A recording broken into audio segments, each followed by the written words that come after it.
दिल्ली में मेट्रो ने आरंभ होने के 19 वर्षों के बाद आई उपभोक्ता कानून के तहत लेकिन उपभोक्ता सुविधाएं देने से किया इनकार।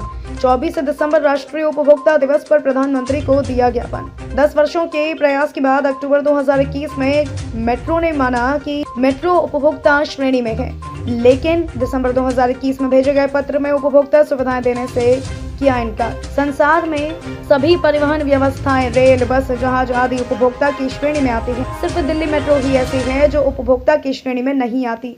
आरटीआई से मिली जानकारी के अनुसार भारत में चल रही अन्य राज्यों की मेट्रो सेवा, जिनमें जयपुर, मुंबई, लखनऊ आदि मेट्रो सेवा उपभोक्ता के श्रेणी के तहत पानी, शौचालय आदि अनेकों प्रकार की सुविधाएं निःशुल्क दी जाती हैं, लेकिन मेट्रो बार बार अलग अलग जवाब देकर कर रही है भ्रमित। कई वर्षों के प्रयास के बाद मेट्रो ने जवाब दिया कि आप यह जानकारी मांग नहीं सकते।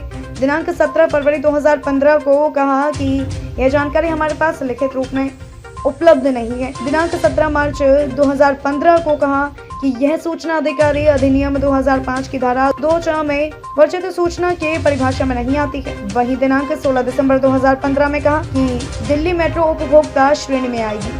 24 अप्रैल 2018 को जीएमआर से अपने पहले जवाब से पलटते हुए कहा कि मेट्रो उपभोक्ता श्रेणी रखना विधायिका के क्षेत्र में निहित है, इसलिए स्वयं डीएमआरसी कुछ नहीं कर सकती। अब फिर जवाब से पलटते हुए 3 मई 2019 को लिखित में दिया कि दिल्ली मेट्रो उपभोक्ता संरक्षण अधिनियम 1986 की धारा 2D के तहत साफ बताया गया है कि उक्त अधिनियम के तहत विशेष श्रेणी सेवा को उपभोक्ता घोषित करने का प्रावधान नहीं करता है। अलग अलग जवाब देने पर लिखे गए पत्र मेट्रो ने 7 जुलाई 2018 को कहा कि दिल्ली मेट्रो के प्रत्युत्तर में कोई विरोध अभ्यास नहीं है।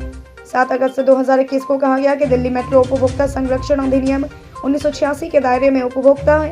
5 अक्टूबर 2021 को कहा गया है कि मेट्रो यात्री सेवाएं उपभोक्ता संरक्षण अधिनियम 2019 के दायरे में आती है, लेकिन 2 दिसंबर 21 के जवाब में कहा गया कि मेट्रो में निःशुल्क पेयजल और शौचालय आदि की सुविधा नहीं दी जा सकती। इस संबंध में पिछले 11 वर्षों से प्रयास कर रहे सामाजिक कार्यकर्ता हरपाल सिंह राणा का कहना है कि मेट्रो बार बार अलग अलग जवाब देकर भ्रमित कर रहा है। दिल्ली में मेट्रो आरंभ हुए 19 वर्ष तक भी उपभोक्ता श्रेणी में नहीं रखना कानून का उल्लंघन तो है ही, साथ ही यात्रा करने वाले यात्रियों के उपभोक्ता अधिकारों के साथ उल्लंघन था।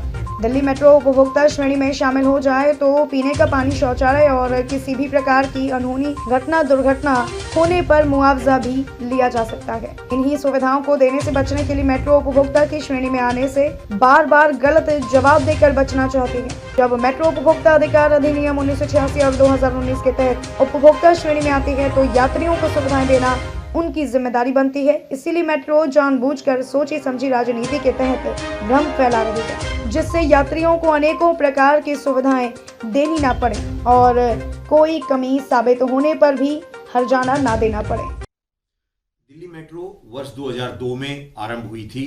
तब से लेकर अब तक दिल्ली मेट्रो उपभोक्ता की श्रेणी में नहीं है, जबकि बम्बई, कलकत्ता, जयपुर सभी भारत में चलने वाली और समस्त संसार में चलने वाली मेट्रो और परिवहन व्यवस्था उपभोक्ता की श्रेणी में आती हैं। इसमें 10-11 वर्षों के प्रयास के बाद मुझे 2015 में ये लिख के दिया गया कि दिल्ली मेट्रो उपभोक्ता की श्रेणी में आएगी। उसके बाद कहा गया कि ये विधायिका का कार्य है, फिर कहा कि आ ही नहीं सकती है। 2021 में मुझे ये लिख के दिया गया कि उपभोक्ता अधिकार अधिनियम 1986 और 2019 के तहत मेट्रो उपभोक्ता की श्रेणी में आ गई है। बहुत खुशी हुई थी, लेकिन ये खुशी कुछ ही समय के लिए थी। अब उन्होंने दोबारा से ये लिख कर दे दिया है, जिसमें ये कहा गया है कि 8 दिसंबर को लिख के दिया गया है कि मेट्रो उपभोक्ता की श्रेणी में तो आ गई है, लेकिन इसमें ये सुविधाएं नहीं दी जा सकती। बार बार अलग अलग प्रकार से जवाब देकर मेट्रो भ्रमित कर रही है।